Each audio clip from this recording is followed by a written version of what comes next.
Razia justisi di masa COVID-19 di Desa Bojong Malaka, Kecamatan Bala Endah, Kabupaten Bandung pada zona merah. Pada upaya pencegahan COVID-19 melaksanakan razia justisi di setiap desa Kecamatan Bala Endah.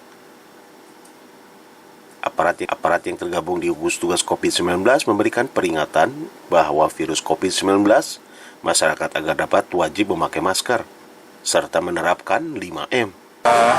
Pihak Kecamatan Bala Endah dalam hari ini yang meliputi 5 kelurahan dan 3 desa mengharapkan mensosialisasikan kepada masyarakat dalam hal penggunaan protokol kesehatan 5M, memakai masker, mencuci tangan pakai sabun dalam air mengalir, menjaga jarak, menghindari kerumunan, dan mengurangi mobilitas. Itu mungkin 5 hal itu harus dipahami oleh masyarakat dan betul-betul harus dipahami dan dilaksanakan oleh masyarakat sekitar. Oke, siaga COVID-19 ini Pak di Kecamatan Bala Endah dalam waktu seminggu berapa kali nih Pak untuk razia justisi ini Pak? Dalam penjadwalan itu dari tanggal 15 sampai 28 kita terus menerus dijadwalkan di tiap desa dan kelurahan, dan juga di desa dan kelurahan itu dibentuk juga PPKM Mikro. Jadi sampai ke tingkat RT dan RW.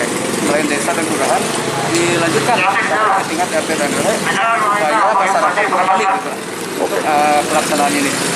Oke, baik. Dan juga para pengusaha juga mungkin ada pembatasan waktu gitu. Pembatasan waktu dari jam misalnya pasar tradisional dari jam berapa, jam 4 pagi atau sampai jam 10 pagi. Kecamatan Bala Endah pada zona merah Pak, baik. Terima kasih.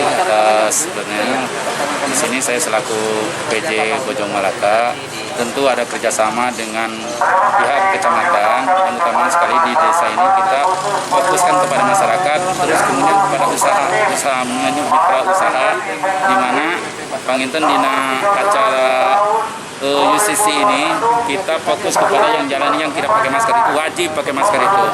Kemudian kita juga ada pasar tumpah itu harus selama 3 minggu ini tidak boleh ada lagi ada jam kegiatan.